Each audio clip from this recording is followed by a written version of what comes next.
Good morning. Welcome to Against the Public for February 17th. Hope everyone had a terrific weekend, and for many of you, it is extended by a day for President's Day weekend. We smashed our free play on Sunday, and although we didn't have much to work with, we still squeezed more profit out of the books with their top three college basketball selections. And if you were with me on Sunday, I expect everybody to come back again on Monday.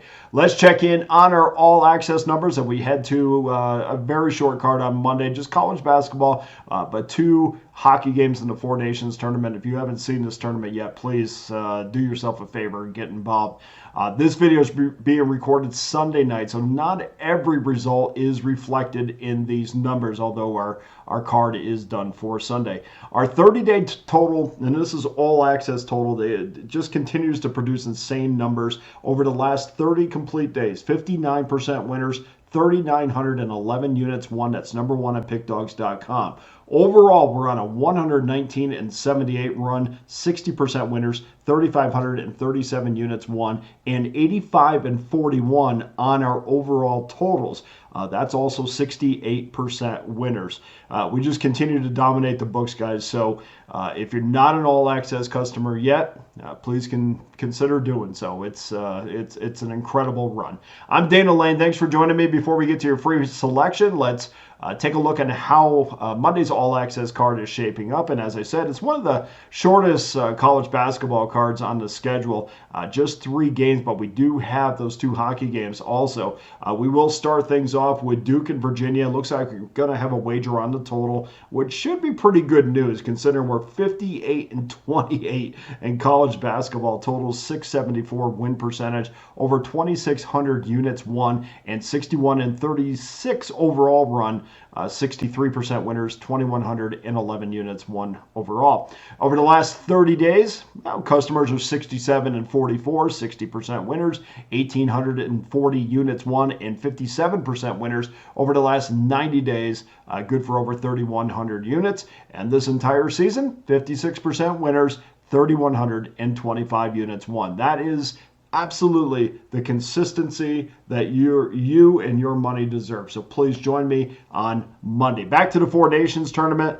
We'll have 2 games. Canada and Finland will start things off at 1 o'clock Eastern Time, 10 a.m. Pacific. And then we'll follow that up with Sweden and the United States, 8 o'clock Eastern Time, 5 o'clock Pacific. We'll have a game, or we'll have a play in both of those games. We're on a modest 12-6 run in hockey, 527 units won, but a real nice streak on NHL sides or hockey sides, because we're counting this tournament as well. But 7-2 on those picks, 55% winners on the ice over the last 30 days. It's also time to turn our attention to Major League Baseball. I have my Major League Baseball early bird season pass locked and loaded at pickdawgz.com. And as I mentioned before, all plays and all records are documented daily at pickdawgz.com. Just a 5-game schedule for all access members with college basketball and hockey, but still plenty of really good reasons, very good reasons, to start your all-access pass if you haven't done so already. Of course, we have something for everyone, but I really want to turn your attention to the annual all-access pass.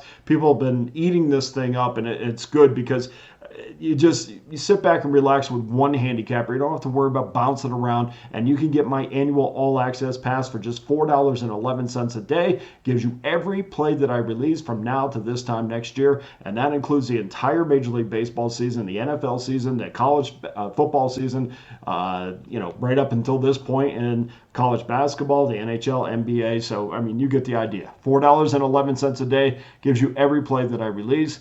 And you see what you would have been up if you started with me since the beginning of the year. So don't waste another day. Jump on board tomorrow. Okay, onto our free play. We had 2 college basketball, rotation number 885, 886. Kansas State taking on Utah starting at 9 o'clock Eastern Time. 6 o'clock Pacific. Utah's a 1.5-point favorite. Home favorite with a total of 145.5. Kansas State just 13-12 straight up this year. 14-11 ATS.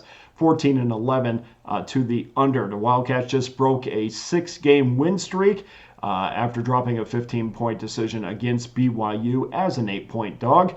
4 of their last 6 games have cashed under tickets. Utah 14-11 straight up, 12-13 ATS, 15-10 to the under. The Utes are coming off that massive win against Kansas. They were a 7-point. There was a 7-point win. They were a 6.5-point dog at the Huntsman Center, and they came away with a straight-up win, which was good for us because we were all over Utah.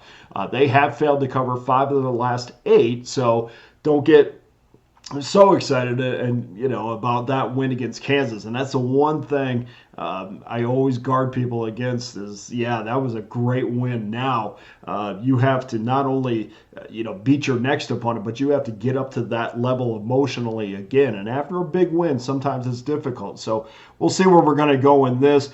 14 of the last 18 games. 14 of 18, that's pretty good. 14 of 18 have cashed under tickets, so you might want to consider that as well.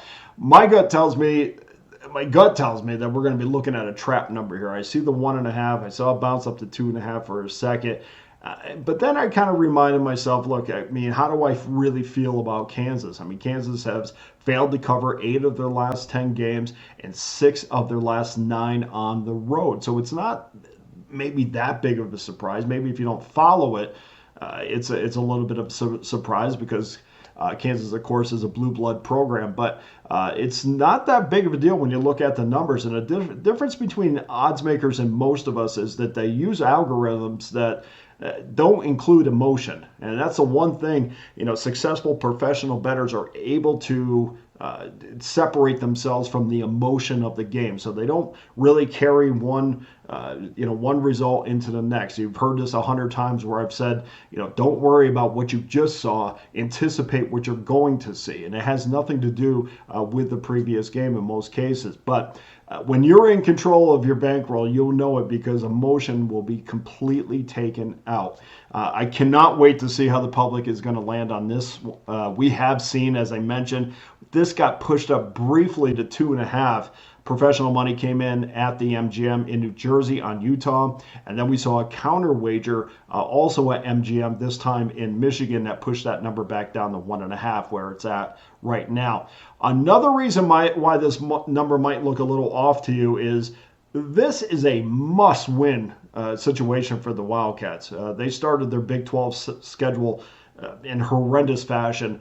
Just 1-6. They crawled right back to the 500 mark or over 500, and then they lost that game against BYU. So they're 7-7 in conference play, which is a long way from 1-6, but they're still not at the top of the mountain yet. If they lose this game, they'll fall to 13-13 straight up, and it likely is going to be out of consideration no matter what they do outside of winning the conference tournament for an at-large bid in the NCAAB tournament. They have 5 conference games left, and even if they sweep those games, they'll be 18-13 heading into the tournament. And again, no matter how they do outside of winning it, I just don't see them getting an at-large bid if they don't win this game. And even if they do win this game, and even if they do sweep, they might have to go pretty deep in the tournament to even be considered, because that will take them over the 20-win mark. This is also a team that has been on the road for some time. They have a quick turnaround between the game against BYU and this game against Utah. So they didn't go back home to Manhattan. In fact, they haven't been back to Manhattan since Friday. And playing or not, it is tough for kids to be focused for that period of time. And sometimes, kids need to go home and touch base and kind of hit the reset button. And, going back in the day, I traveled with UNLV, not extensively, but for a little bit. And I got a chance to see kids, kind of in that element between leaving home and playing the actual game. Now, I will say, at the time, Coach Kruger had these kids focus on their academics. Matter of fact, on the planes, there was more talk about academics than there was basketball. I was very impressed, but still, there is a little bit of a mental drain because you're outside of your normal routine that you would have at home. So, for many of these kids, it's the longest road trip that they've had ever in their basketball career. Certainly their college basketball career. But one thing that stuck out in that win against Kansas was how active Utah was on the offensive glass. They had 14 second chance points, And Bill Self, after the game, just had a complete meltdown. And during his meltdown, I understand what he's trying to say. And he really doesn't care about the residue of the residue of his words and how it will affect Utah moving forward. But in some ways, if I'm Craig Smith, I'm going to listen to those words and say, look, there was a lot of Bill Self saying what his team didn't do, and not a lot of Utah was really good on this day. It was almost like he gave off the impression like if we played our game, there's no way Utah could be on the same court with us. And that was kind of the vibe that I got. And I think Craig Smith will use that as a little bit of a motivation. I don't know. I would maybe. I think the difference in this game is going to be Utah is a terrific defensive team. And one thing the Utes have a massive advantage over Kansas was just pure desire and pure toughness. And the Wildcats have shown plenty of desire of late. But I like the Jayhawks. I think they're going to struggle with a more physical team, which is Utah in this case.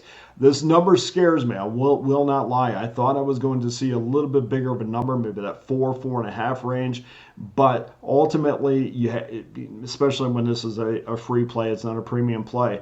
I have to say which team is the better team here. I know Kansas State needs the game, but I know Utah is the better team. And I know Utah because I have seen this program up close a lot more than you guys think. And they start to peak right around this time of year.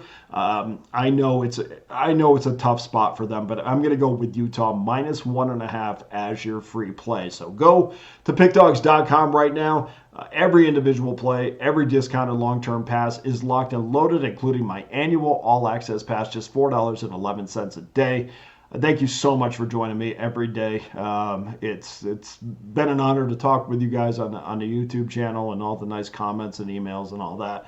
Thank you so much. Let's continue our run, continue our 2025 run. And if you're not an all-access member, get on board tomorrow. And if you hit that 3-pack on Sunday, I expect to see you back on Monday. For Against the Public, I'm Dana Lane. All the best to you and your wagers on President's Day. Have a great day, everybody.